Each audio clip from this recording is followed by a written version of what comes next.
Okay, so I think we're live now. So just to introduce what we're doing today, this is our Healthwatch Bury live with the long COVID support. So we're hoping to get a lot of discussions into quite a relevant topic today.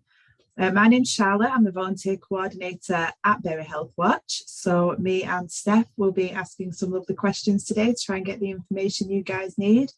Before we start though, we do have some live stream guidelines. So we do ask for everyone to be accepting. We welcome everybody here regardless of race, ethnicity, national origin, religious affiliation, sexual orientation, sex, gender, identity or ability. We respect each other's boundaries. We don't want to make advances or comments on appearance that might make someone uncomfortable, and we don't be rude or intentionally provoke, threaten or insult somebody, especially in a topic such as long COVID. I appreciate that a lot of people within the community will have strong opinions maybe around this. I just don't feel it would be beneficial to upset somebody, and we don't understand exactly where other people are coming from when it comes to these sort of topics. So it's nice to just be respectful of others and the experiences they may have had through this. We don't want to flood the chat. We want to keep the conversation going, but don't repeatedly send the same comments, please, because we want to make sure that if questions are asked within the chat, that we can get through to them all. We're not here to self-promote, so we want to stay focused on the stream. Obviously, there's a lot of organisations and people that work within long COVID, and they will be mentioned today, but they are relevant, if that makes sense. So please keep it clean as well. No shocking, obscene, vulgar or inflammatory language. Just leave all that away. We don't need none of that. We're a nice, wholesome stream. We like it. So we're going to start today with our Healthwatch Bury introduction, which will be me, and then we're going to have a nice talk around long COVID support with Christina. Susan will then take over to talk about her lived experience, and then Sharon will also do the same thing. Then we'll have a question and answer session that Steph will host, and then we can pull it all together and discuss anything that we may have seen throughout this live, which will be nice. Okay, so Healthwatch, what are Healthwatch? So we're your local health and social care champion. We make sure the NHS leaders and other decision makers hear your voice and use your feedback to improve care. So we are here to hear your opinions, to collate your opinions and to try and offer suggestions to people and make sure you're getting the help and support that you need. We listen to your experiences of using health and social care services to share them with those with the power to make the change happen. And we can provide you with the information and advice. So if it is that you are a little bit stuck and you need advice around anything to do with health and social care, not just long COVID, please do get in touch. We will be happy to help. So we do this by signposting to local or online support groups. We can give you information and advice about your healthcare, and we can listen to your experiences of using health and social care in Bury and try and help, again, make those improvements and suggestions. And these are the contact details. These will all be available on our Facebook page, so I won't keep them on here for very long, but that's my little slideshow. I will stop sharing there and I will pass over to Christina from Long COVID Support. Hello, everybody. Hope everybody's okay today. So a little bit background about myself. I became unwell in March 2020 after a COVID infection. And I was extremely poorly at home and I never recovered from that initial infection. So for over 2 years now, I've had long COVID, and it's taken me the best part of 2 years to just semi-function on a day-to-day basis at a very, very low level. But what happens repeatedly is if I try and increase what I do, I become very unwell again. And I then have to rest and stop everything for days on end. So I've got a lot of experience of long COVID myself and navigating, getting help and trying to find treatments. And one of the first things I did was to find support because I didn't know anybody else that hadn't recovered. And it was a really scary and lonely time, especially in the beginning. So I searched on the internet and came across the Facebook group, which I'm now a member of and also an admin. And at that time, back in May 2020, there were only 600 people, but it was great to be able to talk to other people and feel that other people understood what you were going through, even though at that time there was very little known and very little help beyond the support group. It was a real lifeline for everybody. That group today is 52,000 and growing, and nearly half of those are from the UK. Nearly half again is from the US, but we cover over 100 countries and 5 time zones. We're a small team, there's just 16 of us, and we pre-approve and moderate every single post and comments within the group. And what we do is to offer predominantly peer support, which is so important when you're dealing with an illness like long COVID. Just to be able to speak to somebody and get some comforting words from others really, really helps. Before I go into too much about long COVID support, though, I'm going to talk about what long COVID is. Excuse me. For those that haven't experienced it, it's a prolonged and fluctuating set of symptoms that follow COVID-19. It can be from any variant. It can be whether you're vaccinated or unvaccinated. You can have a very mild, or you can even have a symptom-free experience of COVID, and then you can go on to have long COVID. For people, some people like myself, that followed straight away. There was no gap. For other people, they seem to recover and think they're over the worst of it, and then they get progressively worse. The symptoms can change and new ones can appear, and you can have days, hours, minutes where you feel like things are lifting and then you suddenly crash down again. So it's a very difficult illness to manage day to day, and a very difficult illness to live with day to day. There's a whole array of symptoms, and people experience it in a slightly different way, but there do seem to be clusters of them. The most common ones that we see in the group are extreme fatigue, to the point of not being able to move, not being able to get out of bed, not being able to stand to do basic things like washing up. There's breathlessness, chest pain, headaches, insomnia, brain fog, memory, concentration problems. Just checking my list here because there's a long list. You can also experience very strange anxiety feelings. So for somebody that never suffered with anxiety previously, it feels like my whole nervous system is completely out of whack. I have this very strange, almost like when you startled and you feel that adrenaline rush. That can happen to my body from the slightest of things. So people experience quite worrying anxiety-like symptoms, but they're because of the illness and not from the illness. And that's something that's very important to highlight, because people do experience problems when they're talking to their GP or other medical professionals who can dismiss this as being anxiety based, but it's not. It is an illness in itself, which one of the symptoms can be anxiety. Also, people have smell and taste issues, months, years beyond the initial infection, and lots of neurological type issues with tinnitus, burning skin, rashes, allergies, pins and needles. So it really can affect any part of the body. And people, as I said before, seem to fall under different clusters. So it's all encompassing, really. And one of the hard things is if you've had a gap between, say you've had COVID and then you seemingly recover, and then a month later you start to get all these symptoms that are new to you, it can be easily misdiagnosed or misunderstood with other things. So it's important that you speak to your doctor to get a formal diagnosis. And that usually happens by way of eliminating other things.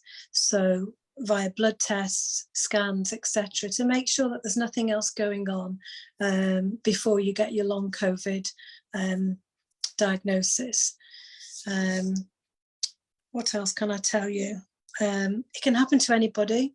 So I was a very active full-time working, healthy individual before I got COVID. I played tennis 3 times a week. I had a very busy job and was non-stop all the time. We've got many people in the support group who were athletes before, very high performing, no illnesses beforehand, so no reason why they should have got it. It does seem to slightly affect women more than men, but it's hard to say because women generally look for support more than men do and may well go to their doctor more than women will do. But it definitely can affect anybody. Our core age group in the support group is 35 to 55, but we've got 20-year-olds with it, we've got 80-year-olds with it. It really is indiscriminate.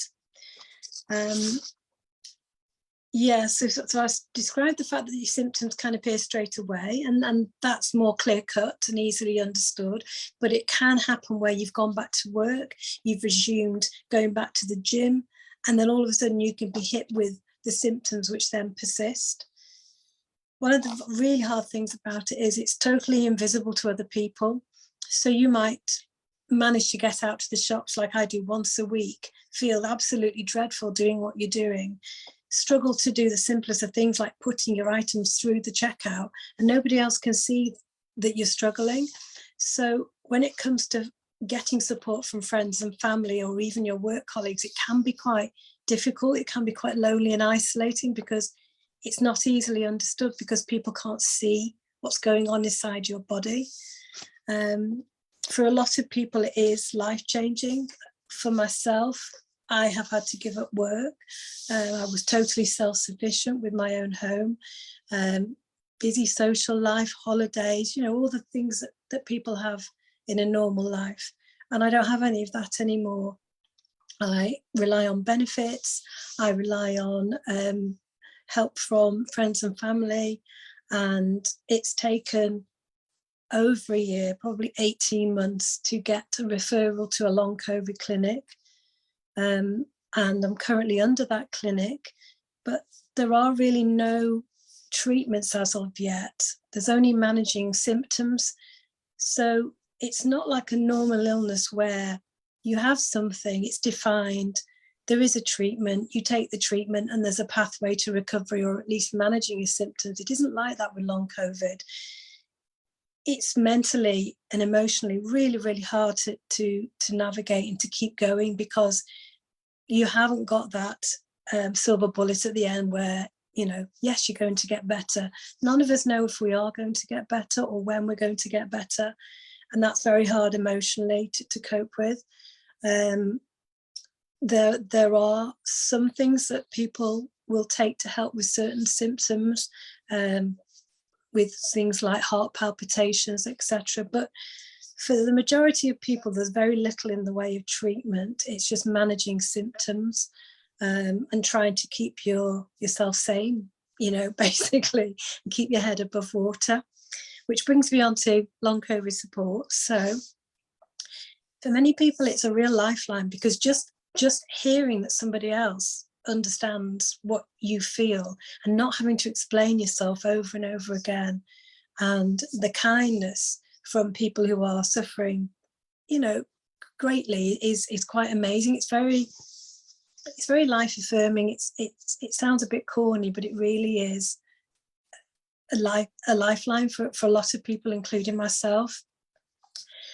And what we offer, along with peer support, is we have a lot of resources. So we have our Facebook page, which is a private members group that anybody can join with long COVID 4 weeks on from their initial illness. And once they're in there, they'll be able to ask questions about their symptoms. They'll be able to speak to others who are going through a similar thing, but also find lots of resources and lots of information about navigating going back to work or the benefit system or what the latest research is. We also have media posts where journalists want to speak to people and try and spread awareness. So we do a lot of work around campaigning, advocating for people, behind behind the Facebook page, there's a group of 50 plus people who do everything to campaign to make the government more aware, to try and get treatments and research into long COVID. So there's a lot going on in the background. As well as the Facebook page, we have a public Facebook page, which any member of the public can read all the latest information on. And we also have our own organisation, Long COVID Support, which is in the process of becoming a charity. And on that website, we can put the details up later. Basically, you can find everything you need to know about long COVID and how to navigate getting care, everything from a template letter for your GP if you're struggling to know how to approach it, to employment rights. There really is everything on there that you would need to be able to get help with long COVID. I'm just going to, all this has just come from memory, so I'm just going to quickly look down and see if there's anything else that I've missed. I don't think so. Yeah, and like I say, there's lots of different tabs on the website, everything from mental health, bereavement, work benefits. There's videos where lots of patient research has gone into all the different theories and ideas about treatments on there. There's also links to NHS COVID recovery website where you can find information and how you can get referred to a long COVID clinic. So yeah, so I think that's everything. I've got, limited energy and COVID brain, so I don't know if I've missed anything out, but I'm sure in the questions and answers we can cover things.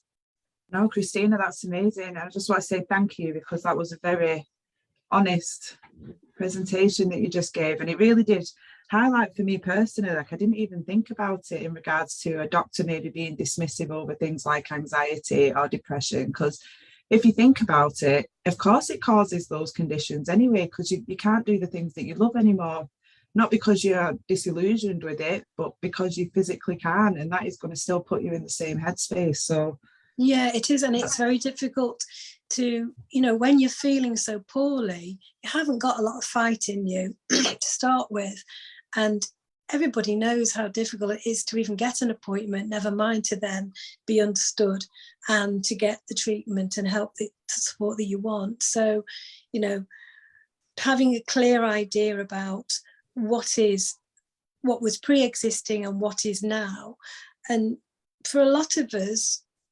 we downplay the anxiety and the depression side of it because we don't want that to overrule or override the other symptoms that we've got. And that's quite sad that sometimes happens, because some doctors, not all, but some doctors will focus purely on that and dismiss the other symptoms. Yeah, like a toxic label as such, isn't it, when that gets put down, like this is what you need, and actually it's not as simple. Treatment isn't as simple. No, I mean it's amazing that you've set up such a support network though, Christina. You've made something so lovely out of such a dark place though. The initiative and the drive that must have made, I'm sure it makes a massive difference to loads of people. I think once people join and once they find that support, they naturally want to help other people, because it's such a hard thing to go through, and you want some good to come out of it. And day to day, I'm not much use. If you saw the state of my kitchen right now, you'd be horrified. But, if I can just lend a kind word or point somebody in the right direction, then it makes me feel like I've got, a purpose. And makes you sort of think outside of yourself, which definitely helps, definitely. We all know the power of a kind word sometimes, Christina, when it's desperately needed. That kind word can make all the difference. So yeah, I think that's amazing. And thank you very much for sharing your experience with us. Thank you. Sharon, my lovely, are you here with us? She's on mute, I think. No, I am. I thought it was Susan first, but I will talk with pleasure. Oh, is it?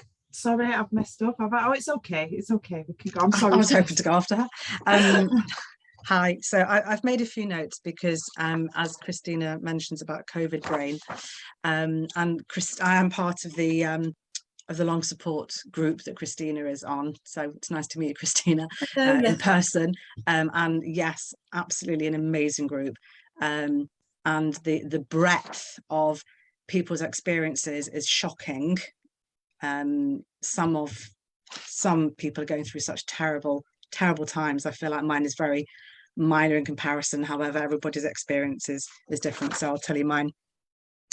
So I have a previous history of chronic fatigue and fibromyalgia, and that comes through quite a lot as being a predisposition for long COVID when you look at so many of the comments on the long COVID group. In fact, I asked the question once quite early on, how many people, and it was about a third of the people who responded, over a third, I think it was 2/3, had a previous history of fibromyalgia and CFS. So obviously you have more of a propensity to it. So before I contracted COVID-19 in March 20, same as Christina, I wasn't 100% because I have had a history of, as I said, but I was able to work about 20 hours a week and have a little bit of a social life. Nothing in the house ever got done, and lots of things didn't get done, but I enjoyed my life. I didn't have COVID too badly. For about 2 weeks I was able to even do some work from home, and I thought, oh, this isn't so bad. I'm quite surprised, really. And then after the 2 weeks, oh boy, did it hit me. And we think it was my husband and I think it's what they call the cytokine storm, which makes sense from my medical history, if you like, immune system, etc. And I was very, very, very poorly. I didn't go into hospital, but my bag was packed. I thought I was going to need to. So some of my symptoms, some of which remain today, but not all, thank God, it is again the huge fatigue, and having had ME and fibro, I'm more than used to having fatigue and various other symptoms. This is not like ME. This is another animal. The brain fog, Christina didn't really mention this because she's mentioned so much. The cognition, people think they've got dementia. I have been to see a neurologist because I thought I had dementia. My mum recently died from dementia, so I know what it looks like. And some of the things I do are shocking, really shocking. That's not gone. Coughing, headaches, eye problems, itching, terribly itching skin, mucus in your throat, pains in your shoulders, who knows why, sleep issues, breathing problems, etc. So that was March. I managed to go back into work on flexi furlough in July, very part-time, just a few hours a week. I relapsed, it really didn't work. So I was on furlough, didn't get better, and I actually I was sort of forced into handing in my notice earlier this year, which, as it happens, has turned into a blessing because I now have a few hours work a week helping with mental health groups, running sessions, which I absolutely love, and I wish I'd done it before. So sometimes, there is a silver lining you're not expecting. I asked for a referral to the long COVID clinics. When we heard the government, we were all very excited when that happened in government, and the government were giving all this money. Well, of course, realistically, as Christina said, if you haven't got the research yet, we don't really know how people can be helped. However, there are things long COVID clinics could help with if they were set up.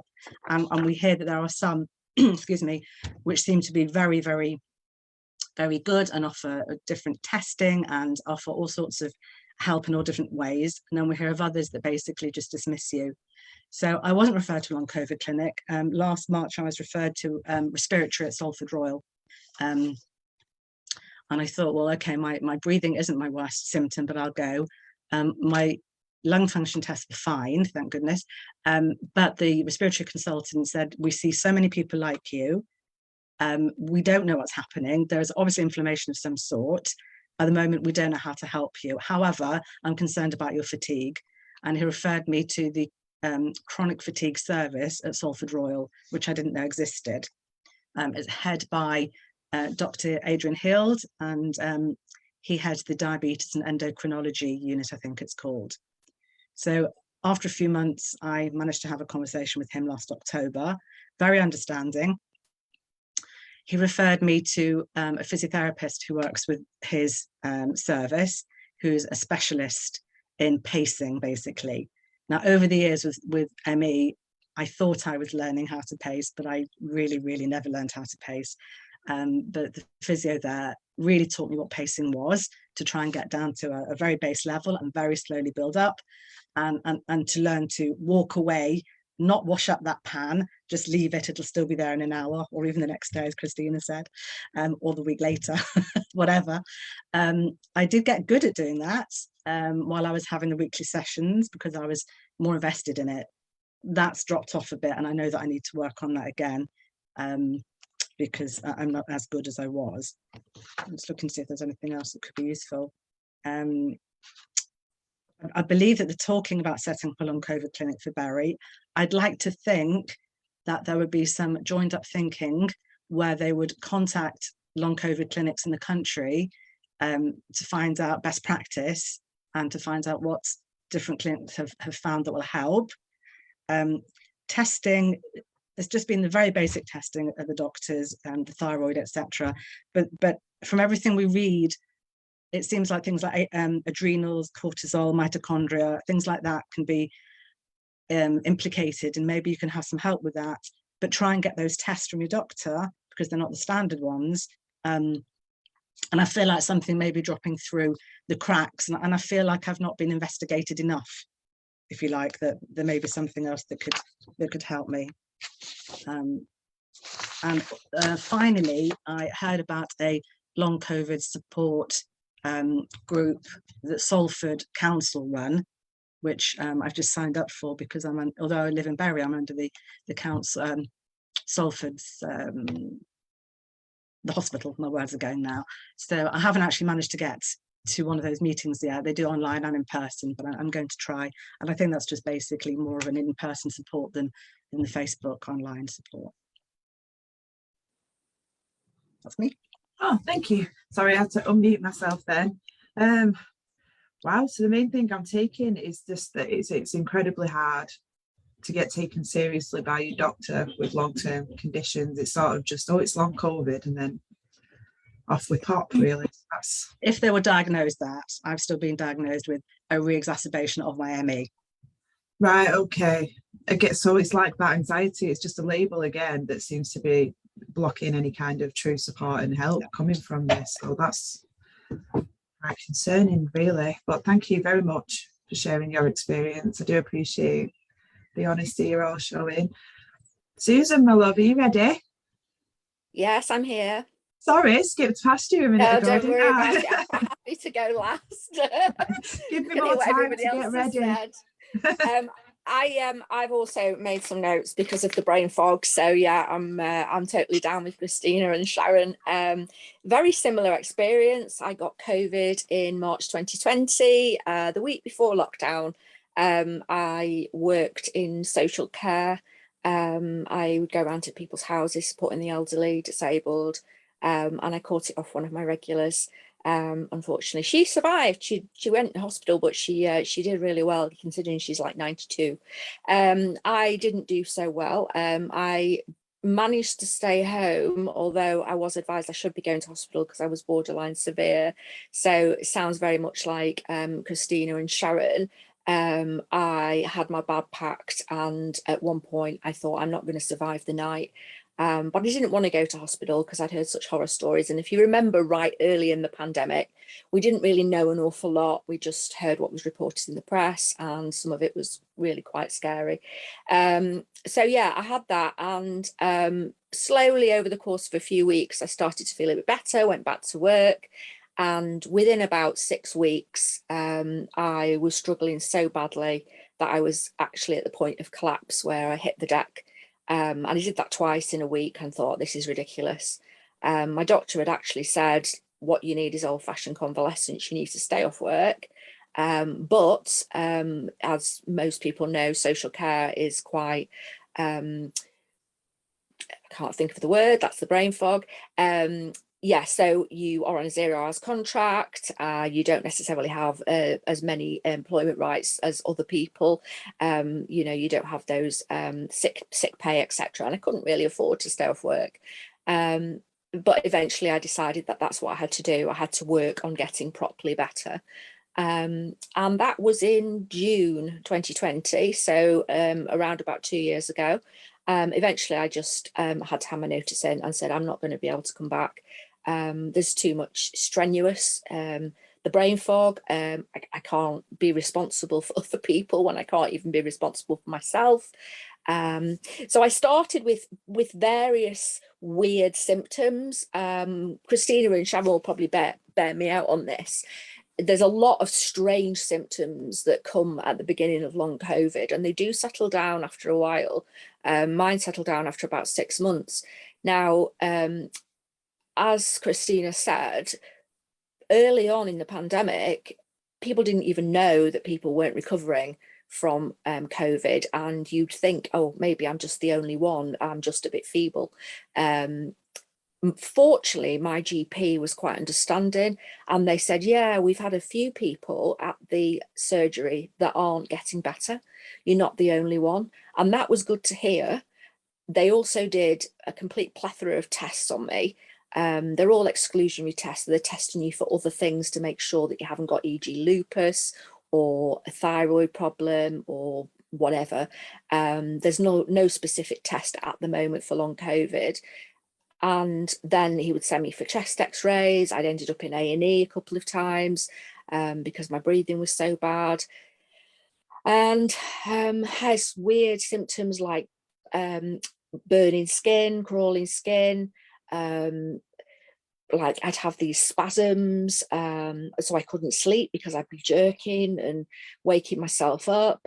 Nightmares, loads of stuff. My memory completely shot. Like Sharon says, you feel like you are in the early stages of dementia, and it's really quite frightening. So I've previously had a decent IQ. I've always had a good brain. I've always been quite I learn things really quickly. I understand sort of quite complex things. I went to university, got my degree, etc. So losing the ability to think and problem solve is actually really distressing as some of the physical symptoms. That has stayed with me. So 2 years down the line, I'm still got the brain fog. Like Sharon says, you lose your words. I've always been fairly articulate, and I'm sitting there going, I don't know the word, or I'll come out with the wrong word for something, and I know what it is, but I can't think of the right word, so I come out with the wrong word. The other major problem I have is the fatigue, and I see it described in the newspaper, and you can imagine what people think who don't know what chronic fatigue is. And it's like, I get comments from people, oh yeah, I get really tired. Yeah, I'm knackered at the moment. And it's just not even on that level. I can't describe it other than it feels like lead is running through your veins instead of blood. You feel incredibly heavy, and you've got zero energy, zero oxygen going around your body. You can't move. Like Christina said, you know, sometimes you are at the stage where you can't even get up from the chair, or you can't make it to, you know, from the bedroom to the bathroom without crawling on your hands and knees. It's absolutely devastating. I was previously fit and healthy. I mean, I'm 51 now, so middle-aged and all that, but I didn't have any pre-existing conditions. So now, yeah, I've still got neurological problems. I still get numbness, tingling. I'll go suddenly really cold down one side, really strange stuff. I also get a lot of visual disturbances. So my vision will go blurry, and or I get double vision. So I've actually just taken part in some research that's going on at the Royal Eye Hospital, where they're actually testing people who've had COVID because they know that it can cause problems with your eyes. My eyes are actually okay, and they do think that it's coming from the brain, so your brain isn't interpreting your vision properly. Again, it's a brain thing. People think COVID is something that affects your lungs, but it's actually a multi-organ condition, and it gets everywhere, into your brain, into your blood vessels. There's some research at the moment that's going on that's quite interesting regarding microclots, which is stopping sort of oxygen getting to your tissues. And it's such a weird condition, and it is so debilitating. I've gone from being incredibly social, going out. I used to love going out with friends. I would go to gigs, festivals, etc. And now, yeah, it's difficult. I can't do it. Or if I do it, I can only go for an hour, and then I've got to go home because I can no longer stay upright because I'm dizzy. I lose my balance.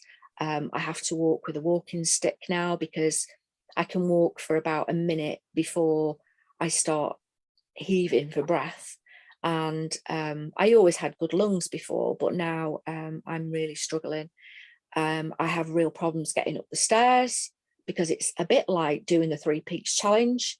So I get to the top of the stairs and I have to rest for about 15 minutes before I can do anything, because I'm that exhausted and breathless. I've had adult social care have come in and actually fitted me an extra stair rail and grab rails. And I feel like one of my old elderly clients from when I was at social care, because I've got all these old people fitments in my house, but I'm not an old person. I do feel like I've aged about 30 years overnight. So yeah, I was originally a bit like Christina and Sharon, a bit lost because I thought that maybe there weren't that many people, it was just me. And I did find a couple of Facebook groups and join them. And that was great, particularly in the early days of the pandemic when nobody even heard of long COVID. It didn't even have a name for a few months. We just called people long haulers, and having that peer support was amazing. And hearing that other people were having these weird symptoms, that was great. I also found on Facebook a local ME group. So I'm actually in Stockport, I'm not in Bury, but I am in Greater Manchester. And the local Stockport ME group is actually quite active, and I found them on Facebook, and they were very, very supportive. Obviously, they've got years of experience of what it's like to have chronic fatigue, to have the pain, to feel like all your joints and muscles are in pain, having a constant headache, all these things. So yeah, that was good. And through them, I found a long COVID support group for Greater Manchester, which is run by a lady called Val who works in the NHS. I think she's in public engagement, and she runs this group. Again, it started off really small, and it's now, we're getting about 2 or 3 people joining a week. So it's getting bigger and bigger and bigger. We have a weekly Zoom meeting on a Wednesday, and we all chat about whatever, about our experiences, about our concerns, about getting any help, employment problems, sometimes people cry, sometimes we have a laugh, lots of different things. And we also have a very active WhatsApp group, which is pinging constantly on my phone because people chat all the way through the week, and we just share things, successes, if somebody's managed to do something, or if somebody's had a relapse, because like Christina says, it's a very relapsing condition. You go through weeks where you think, I'm getting better, I'm getting better, I'm getting better, and then all of a sudden you're flat on your back again. And you can even be like that throughout the day, where you wake up in the morning thinking, oh, I feel okay today, and then by 10 o'clock you're fit for nothing. So doing something like this, where I'm on a Zoom call for about an hour, that's tiring, and that would never have tired me out before. I worked in an office and I'd be in meetings all day, or I'd be working on a computer all day. Now I don't have the focus or the concentration to be able to do it, and the brain just doesn't want to play ball at all. So it limits your ability to work, it limits your ability to play. At the pandemic stage, nobody was playing, everybody was stuck in, so it didn't matter as much. But now I really miss my old life, because I can't go out with friends without planning. The spontaneity's gone completely. So like Sharon said, the pacing where you wake up in the morning and you've got, I don't know, maybe a battery. It's a bit like an iPhone that's a fairly few years old, that's got a really knackered battery, and it looks like a full battery in the morning, but then it drains very, very quickly, and then it'll drop from 40% to 0% within the space of 2 minutes. And it's a bit like that. So you have to eke your battery out so that it lasts all the way through the day and you don't end up crashing by 10 o'clock in the morning. So yeah, going out with friends, you have to plan in advance, massively in advance. You know, rest beforehand, rest afterwards, all those things that you wouldn't even normally think about. Like Christina says, washing the dishes. If you wash the dishes, then you may not be able to have a telephone conversation because you're too tired. You wake up in the morning, you think, have I got the energy to have a shower today? So as you can see, Sharon's nodding away. So yeah, these things are all very common. And when you have peer support, so like Christina's group on Facebook, or the kind of group that I'm in, where you just talk to each other, and that recognition that you're not alone and you're not going mad, and that everybody's struggling to get help. And there are long COVID clinics throughout Greater Manchester, but they all operate in different ways. That it depends on which GP you go to as to whether you're believed or not. It depends on which GP you go to, whether you get tests or not, what you're referred to. Again, you referred to respiratory. I was referred to respiratory and got, absolutely, there's nothing wrong with you, go away. Even though I couldn't breathe. And that is soul destroying, because you think, well, what's up with me if there's nothing wrong with me? So yeah, peer support, massive at the moment, because there is no treatment for long COVID other than symptom management and other than pacing, planning and prioritizing, to make sure that you do get through the day without losing your energy. There isn't anything. It's just a matter of how you cope with it, how you cope mentally with the fact that effectively you're now disabled and you weren't before, and the only reason you're disabled is that you had a virus, which other people have got over with no problem. So you've got that guilt. You feel like you're a drain on your family, your friends. My husband, fortunately, is an absolute star and supports me. He's doing the housework now, all of the housework, the cooking, all of the physical stuff, because I just can't do it anymore. And I'm 51. So, you know, I should be absolutely fine. So it's quite scary. That's me. Still 2 years on, still got it, but it's fine. I'm coping. Well, thank you for sharing that. It sounds truly terrible, to be honest, especially if you're not being taken seriously. That's got to be so disheartening to be going in and just begging somebody to pay attention to you and feeling like you're not being heard, or that you don't understand what's happening in your body. No, I was lucky with my GP, that they were absolutely, I spoke to about 3 GPs after I'd had COVID, and they were amazing. They were, yeah, we've had other people who've got this, we don't know what it is, we've got to test you for all the things, and we'll refer you for chest x-rays, we'll refer you to cardiology, because my heart, the chest pain, you feel like you're having a heart attack, you feel like something's sitting on your chest. The elephant that's sitting on my chest, it seems to be quite common. When I actually spoke to other people, there were elephants sitting on everybody's chest. So there's a whole herd of them. And that, having a GP saying, yeah, we know, is amazing. Considering some of the horror stories I've heard where people have repeatedly gone back and forth to their GP and been told they've got anxiety and to go away.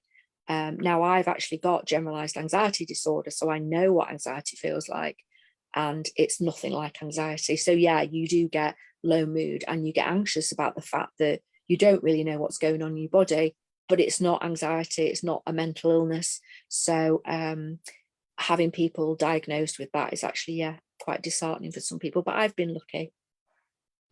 Oh, I'm glad to hear that your experience hasn't been bad with the GP, at least. Lovely, honestly.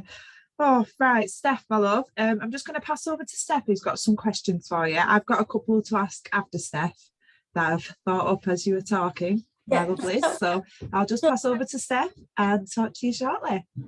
Hi everyone, and real thank you for sharing your experiences with us today. I know that I've not had long COVID, but some of the issues you've discussed with us today I can relate to, especially because I live with a disability, cerebral palsy, so I'm a wheelchair user. So I know what it's like, having to fight for everything, not being able to do things that other people do, so I can quite relate to the things in that respect. So here are a few of my questions, and obviously, Christina, you through your negative experience, you joined the Facebook group, and through my experience with my disability, I've created my own Butterfly Princess show, which it's for another day, but so we obviously we know more about the COVID situation now, research and the vaccine and stuff they had at the very beginning, they prioritised people to get the vaccine whether you were elderly, if you had a precondition. So is there anyone more at risk of developing long COVID? I think it's still very much the same playing field, regardless of whether you've been vaccinated. I mean, there have been some studies into it. Don't quote me, but I think the figure is something around about 40-45% reduction in the chance of long COVID if you are fully vaccinated. But every individual will respond to vaccines differently, and it really, we were holding our breath in the group, the admins, because we knew around November, December, when there was a surge in cases, that we were likely to see a surge in membership 4 to 8 weeks after that. And we did. We saw in January and February huge increases in people. So those were people potentially that were double vaccinated, maybe even triple with a booster, who were going on to get long COVID after vaccination. So it still is the case that you can get long COVID despite being vaccinated, and whatever the variant is. So, and obviously you talked about the Facebook group, and I think it's really impressive that you've got over 52,000 members in such a short amount of time. So before that, was there any support, or did you have to find it yourself? Because I think with COVID and stuff, especially with COVID and long COVID, there has been a number of other issues that's come more to the forefront of people's mind, like mental health. People have suffered from a lot of isolation, due to the lockdown. So when you founded that group, were you coming across people who were feeling isolated, who had long COVID symptoms similar to yourself? Was it quite popular? Yeah, so I wasn't the original, just to make it clear, I wasn't the original person that founded Long COVID Support. I'm one of the founder members. A lady called Claire Hasty was looking for support and couldn't find any support. So she sent a tweet out, which got 14 replies. And it grew from that. So it grew from people who were I was desperately trying to find some information, and there was so little information at the time. I went onto Twitter, I came across this, and I joined. And it literally went via word of mouth. But when I say it went by word of mouth, sorry, the cat has just bombed. When it went by word of mouth, there was a lot of work going on behind the scenes in campaigning and in spreading the word.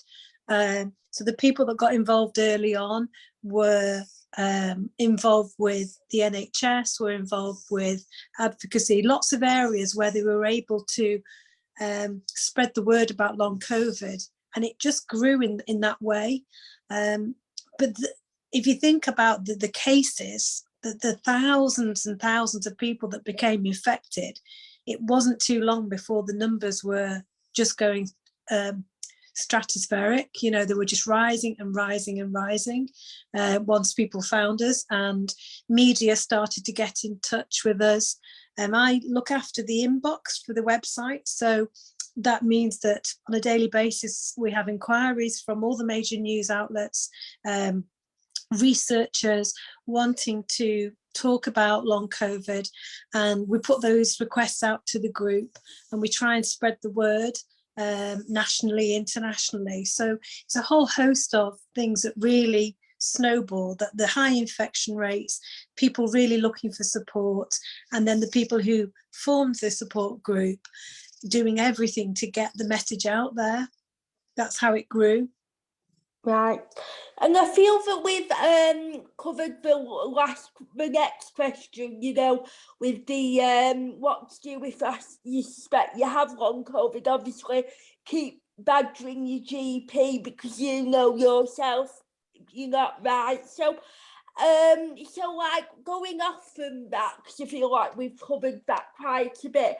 You know, like when you said like you're campaigning, there's a lot of things going on behind the scenes, and obviously long COVID isn't recognised yet because like people are just fobbing it off as anxiety. So how important is it to you or to any of you really, because you've been through it, that this long COVID gets recognised as an actual illness? Yeah, it is very difficult, and I think the landscape is actually more positive now than it was when we were first ill.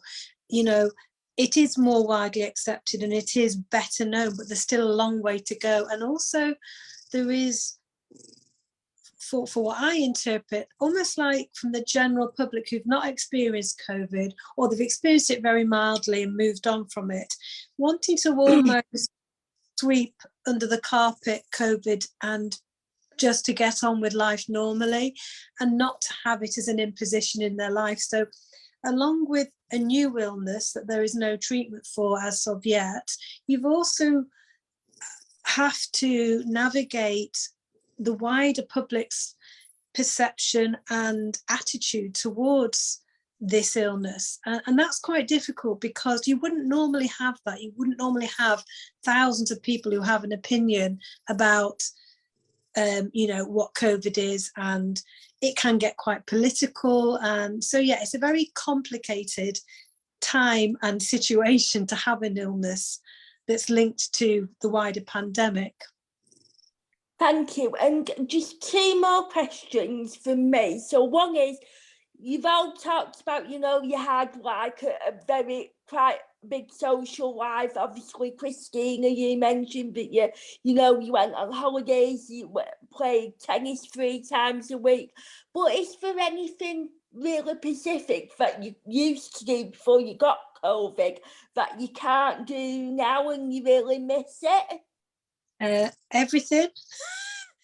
So yeah, so if I strip it down to the really, really simple things in life, even sitting in this chair now, all my muscles, because they're fatigued, are tremoring, and I have to support myself with pillows just to sit upright. And it gets to the point where I can't maintain that. So even basic things like getting comfortable in a chair,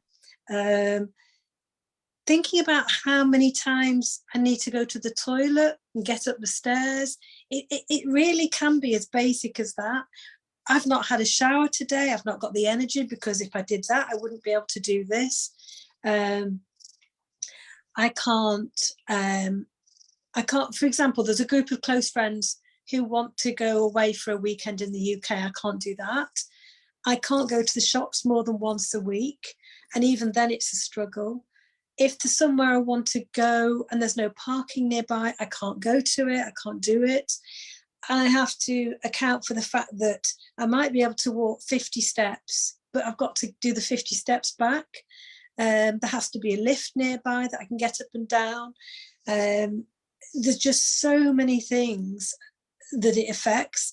Even chopping vegetables, reaching up to a cupboard. If I was to hold this cup of tea now for 10 minutes, my arm would fall off. It literally would fall off. So it's far more than just socializing. It's the minute things that we all take for granted before we get a chronic illness that are really difficult. Yeah. So I hope that's not doom and gloom. Oh no, it gives our viewers a real clear picture of what it's like. Just one more question, and it's one that I picked up when I was listening to Sharon speaking, you know, when she had long COVID, and she said she was just being referred to the long COVID clinic, and they thought, you know, it was just a reoccurrence of a ME. So obviously we know that there's no treatment for it as of yet. Obviously there's still more research in that needs to be done, but it sounds as though it's an uphill struggle just to get the right management skills in order to manage the condition of long COVID. Yeah, I mean, if you're somebody that's lived life at a normal pace, you know, before, learning to limit what you do is really difficult, especially if you're quite bright-minded and, you know, and sorry, that sounds wrong, that will come out wrong, so I won't say. What I'm trying to say is that trying to slow yourself down to a level that can manage your illness is so difficult, and it requires constant discipline, and that discipline is so boring. It's so boring. I can't drink alcohol anymore. There's so many things that I can't do. And the hardest thing for me mentally is to continuously, day in, day out for 2 years, force myself not to do things and to limit how I live day to day. That's the hardest part of it. And sometimes you just think, oh God, sod this, I'm going to go for a walk. And then you're in bed for 3 days afterwards. So that's the hardest part of it for me, personally. Thank you, and thank you. That's all my questions. Obviously, I would just like to make a point on the point that Susan made, where she said, you know, she feels like an old woman at 51 because, you know, she's got grab rails in her house. I have that, you know, because of my disability, and sometimes I feel old and a burden on society, and I really can appreciate what it means to like miss out on stuff because of your condition or your disability, you know. I have no friends, so I get very isolated. That's one of the reasons why I founded the Butterfly Princess show.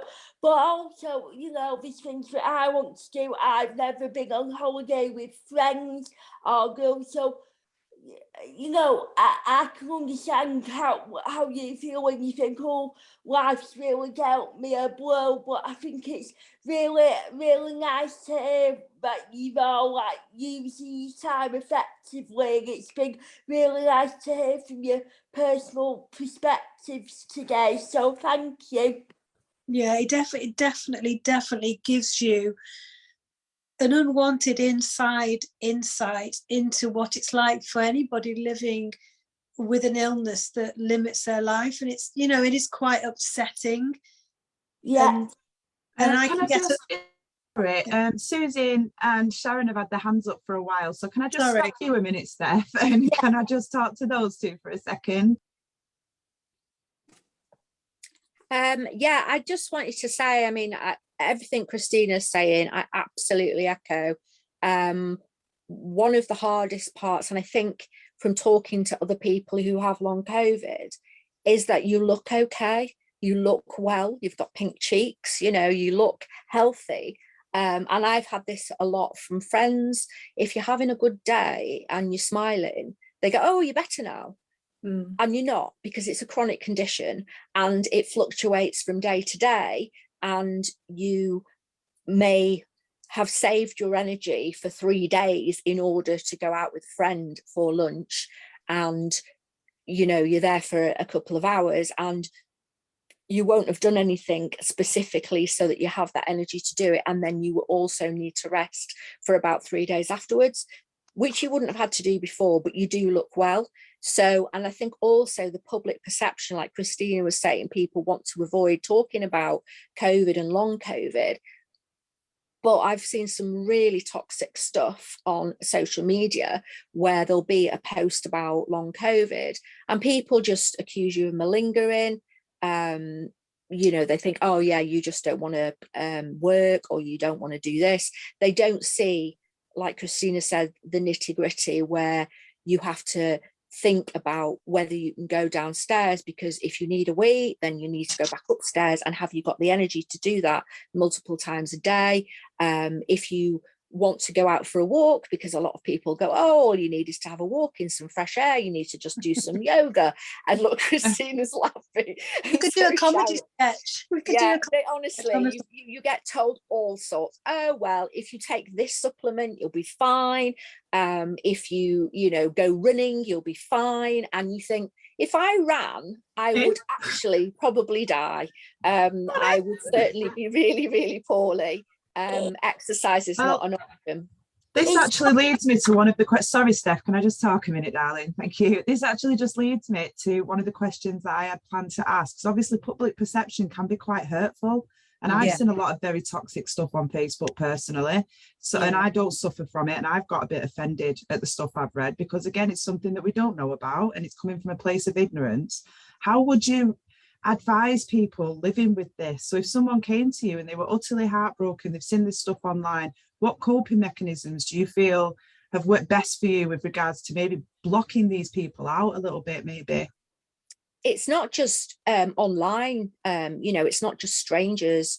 You get similar kind of disbelief from friends and family, because you go from being you know, an active person who did this and that and the other, and now you can't, and you say, I feel so poorly, I'm dizzy, I can't sit upright, like Christina said, I'm propped up on 25 pillows as well, I can't sit upright for a long period without feeling so fatigued or feeling exhausted and dizzy, etc. And I want to have a lie down. I have to lie down, otherwise I'd actually drop down. But friends don't really understand that. So I've actually thought maybe that it's a kind of way of reassessing your life, to be honest with you. It's a whole life change. You find friends that are incredibly supportive and will go out of their way to make things easier for you in your new, you know, energyless world.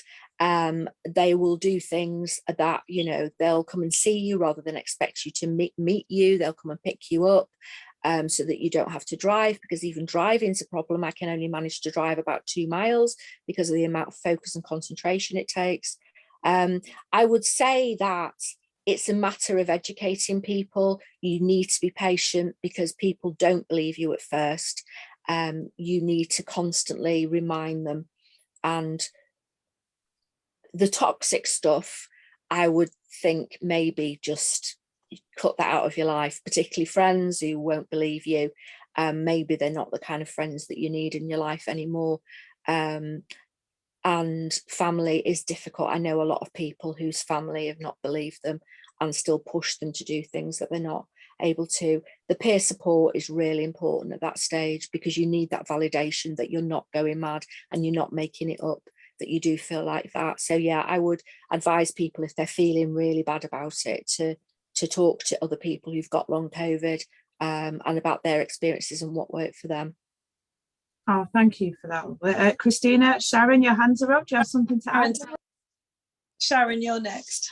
Okay, thanks. I actually wanted to just refer back to a question that Steph asked Christina about who may be more likely to get COVID, long COVID, sorry. And just to say that I have been seeing a physiotherapist for about 15 years for my fibromyalgia, and she sees many people who've developed long COVID. And in her experience, quite a lot of people that she's seeing now have actually developed it from the vaccine, people who never actually had COVID. Now, I'm not anti-vaccine by any means. I have had all my vaccines, but I'm just saying that this may be yet another clue as to what's going on, that there's a whole cohort of people who may not even have had COVID, who are going to be included in that long COVID. And as for the toxic, I obviously don't go onto enough social media because I didn't know anything about this, but it doesn't surprise me because I had it many years ago when I first had ME. And I think luckily for me, my friends and family are used to me. They know how I used to be, and they know how I became, and they know it's not how I choose to be when I have to miss out on so much. So luckily for me, I don't actually see that, but it is very upsetting when you do hear that people are not supportive. Yeah. Thank you.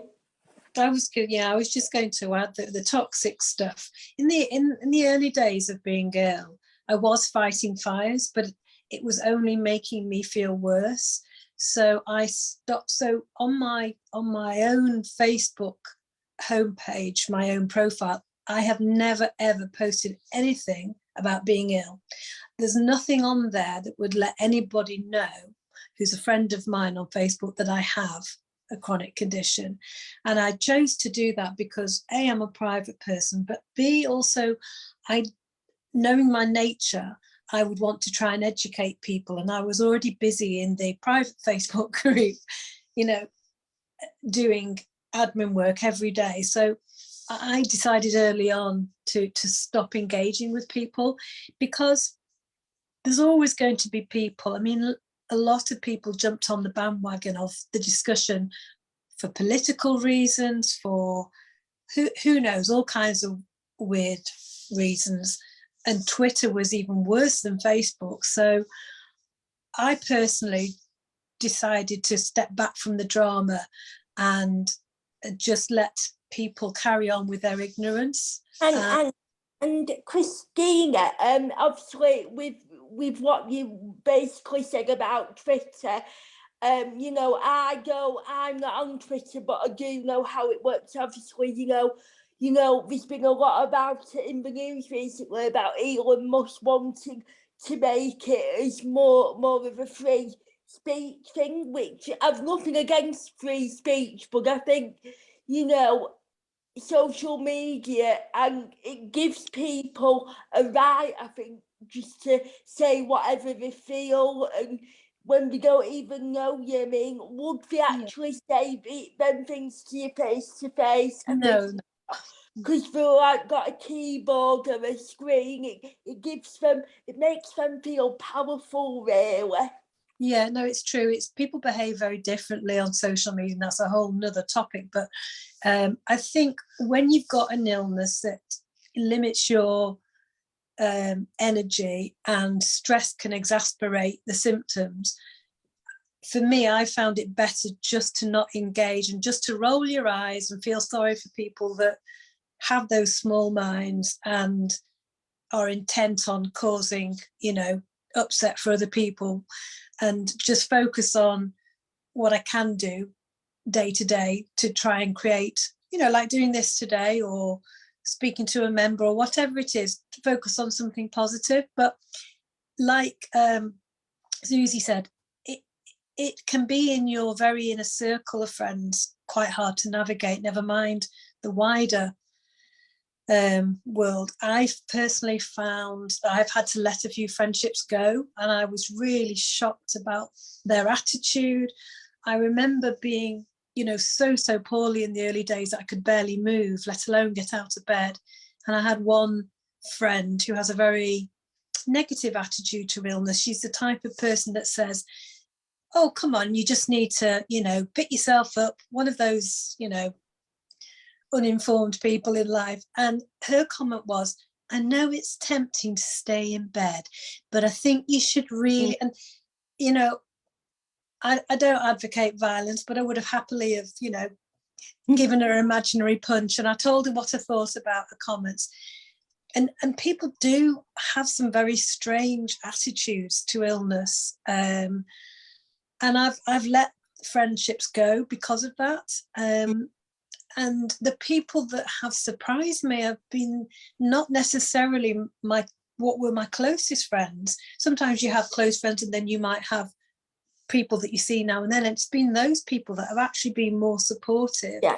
So it's quite revealing in that way. But you learn to be tough. you know, you learn to get a bit of a hard shell because you have to, because you've got to survive and get through each day. Yeah, that just seems really saddening that 2 of you out of 3 so far have both admitted to having to leave relationships in the past because of the temptation to stay in bed. I'm sorry, that's baffled me, because that's all you want to do when you've been stuck there, isn't it? I was so tempted. I was having such a lovely time. Oh yeah, it was great. Daytime television, all that gloom on the news. It was great. Can't wait to do it. I was so weak that I could not turn over on my side to pull down a blind. I had to crawl on my hands and knees to the bathroom. So when that comment came about, and it's that's a terrible comment, but even well-meaning friends say ridiculous things like, "Oh, you look well," and it's like, if somebody had cancer, would you ever turn around to them and go, "Oh, you look well"? Because what are you trying to achieve with that comment? How does that help somebody who feels like death inside, telling them that, you know, I don't want to look well, I want to be well? So people just don't really know how to necessarily be around people when they're ill, what to say. It's like when with my disability, I still have it now, and that's why I do what I do with my Butterfly Princess show. Is when I was at school, I always had to get a bus to and from school with other SEND children, and my peers in the class would say, "Oh, you're so lucky you get to go home on the bus, you get to go jump and begin a queue," and I thought, you have no idea, I would love to walk home with some friends, or, you know, waiting a gig a queue. Things that people really take for granted is things that people with long-term conditions or illnesses really have to think about. And, you know, sometimes it's the really little things that get to you more than the bigger things. Yeah, that's true. Yeah, definitely. Oh, Susie's got her hand up. You are right, lovely. Yeah, hand up again. I thought of something else. Like Christina said, you know, you've got limited energy, and I did learn that it, like I said before, the analogy of sort of a phone battery, you've probably got maybe 25 to 30% for me of the energy that I had before I got COVID. So I've got a limited amount, and I've got to pace and prioritize throughout the day in order that I do get to do the things that I need to do without running out of energy completely. And what I've said to friends who are standing by me and have tried to understand and tried to work around the way things are now is that if I've only got 25, 30% of the energy I had before, and I choose to spend an hour or two with you, you are incredibly important in my life. You're a priority. I've put you first.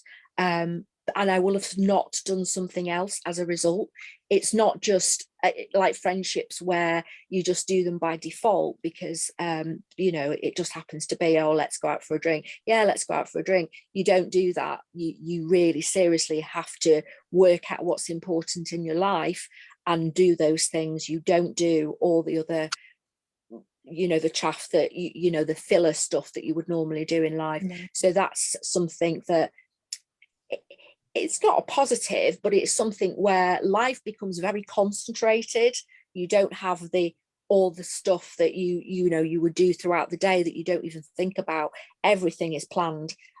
So if I spend time with friends, it's friends that are really valuable to me. I no longer really spend time with people who, you know, they don't get it and they've got no intention of understanding. They say, yeah, you look really well. And I'm like, well, I feel like absolute rubbish.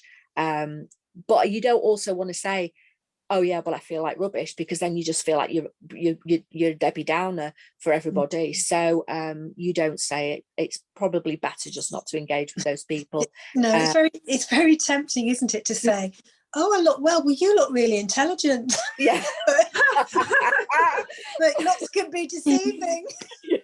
No, just on a note that I would like to finish, because we've gone way over time, I think. But from doing this session today and me being a co-host, it's made me realise how lucky you three ladies are, because you've got the support. But there must be loads of people out there who've got long COVID or who've got some health conditions like me, who haven't got that support. I haven't got a lot of support.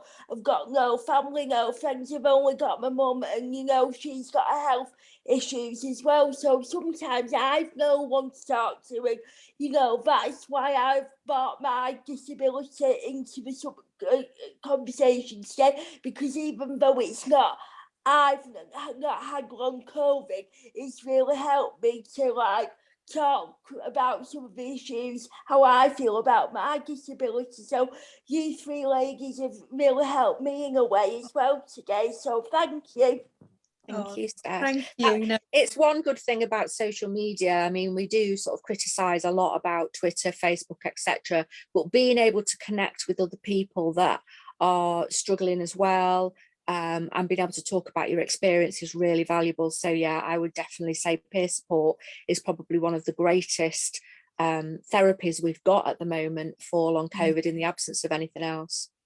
Yeah, and well, someone actually said to me once that Facebook and social media will be exactly what you want it to be. So if you go and search for things like positive affirmation groups and you like all of them, your timeline will be that.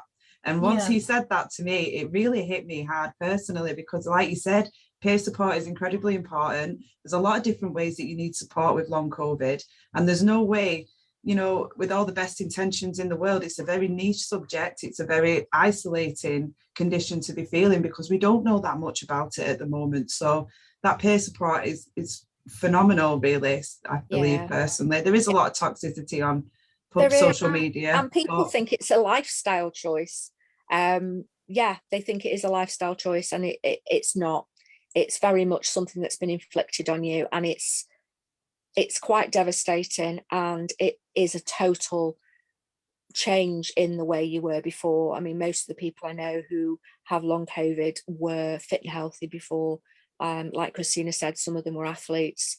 So yeah, it's like being hit by a truck emotionally and mentally. It's a great strain on people, and people struggle with low mood and anxiety because of the fact that they can't do the things that they used to do. It's not, depression or anxiety is the thing, it's because of it. So yeah, it's hard work, but being able to talk to people who share the same symptoms is really important. Yeah, which brings me back to long COVID support, if I can just mention this. There's 16 mods and administrators that work on the Facebook group, but there's a wider group of 50 who cover all areas. And we obviously have the website at the moment, which is a great source of information, but we are in the process of setting up a charity. So we are close to getting charity status. And what that means is we will then be able to get funding and be able to offer far more support to thousands more people, and partner with other charities. So that's really, really positive, that out of such an awful thing, that a group of people, most of whom have got long COVID, so they have lived experience, are at the stage where a charity will be launched in the near future and will be able to help and support lots more people. That's amazing. Honestly, I genuinely do admire the work that you're doing and the way that you're all standing by each other, and just it's really heartwarming to see the good side of people through the COVID, because obviously we were exposed to a lot of negatives, but it's very touching to see how people come together and support each other as well as the negatives. But on that note, I am very aware that I've stolen half an hour of your time longer than I should have done. So I would like to thank you all for taking part in this today. And we will end the live here if no one's got anything else to add.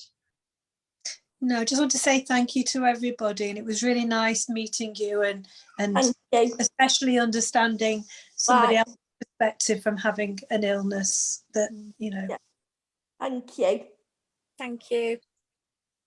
All right, ladies. Well, we should turn Bye. off the live. Thanks very much. Bye, Thank you. everybody.